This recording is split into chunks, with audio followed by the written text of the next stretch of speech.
बिस्मिल्लाहिर्रहमानिर्रहीम। अस्सलाम वालेकुम नाज़रीन, आप देखते हैं PC वन न्यूज़। खबर शामिल करते हैं फैसलाबाद से पाक फौज का ज़िला इंतज़ामिया कैमरा 8 बाज़ारों में विज़िट।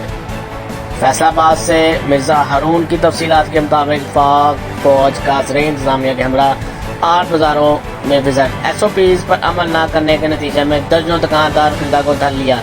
कचहरी बाजार में शहरी और दुकानदारों को कोरोना SOPs की खिलाफवर्जी पर हिरासत में ले लिया गया।